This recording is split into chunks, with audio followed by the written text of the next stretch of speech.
azlar hosilagi 120 sm bo'lgan mushugimizni qanchalik baquvvatligini sinab ko'rsatib beramiz.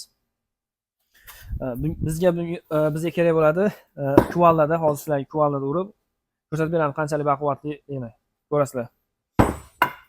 Xo'p. Buni mushugimiz shilinib ketmasligi uchun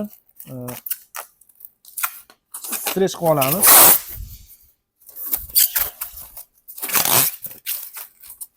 Bitta strech qilamiz. Bunga skotch qilib turib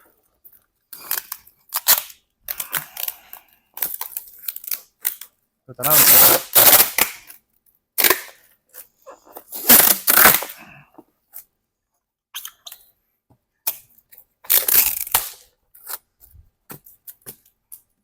Normalnya. Hop. Azlar mana kuvallada uramiz. Mana mushugini qani yetib boradimi, yetolmaydimi? Agar kim kuchi shunaqa kuvallachalik bo'lsa, ana ko'raverasizlar bemalol ish qiling. Bismillahirrohmanirrohim.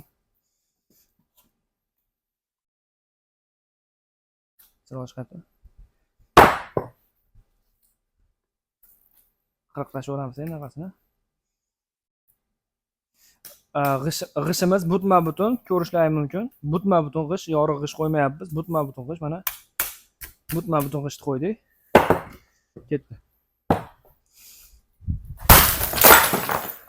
Ko'rishlari mumkin. Endi to'xta. Ashli holatda olib kel. Mana mushugimiz butma-butun. Endi chang bo'ldi. Changini bitta artamiz, ya'ni yangidek bo'laveradi. Bu mushugimiz sovuqqa chidamli, suv, qor sovuqlarga bemalol po'st tashlamasdan chiroyli holatda turadi. Artib ishlataverasiz bu mushugimizni. Keyin bu mushugimiz tagiga cho'kib qatib ketmaydi, yumshoq bo'ladi. Yosh bolalar ham uyga qo'yib bemalol havaskorlar, sportga bormaydigan odamlar ham bemalol buni urib shug'ullanib ursa bo'laveradi. Mana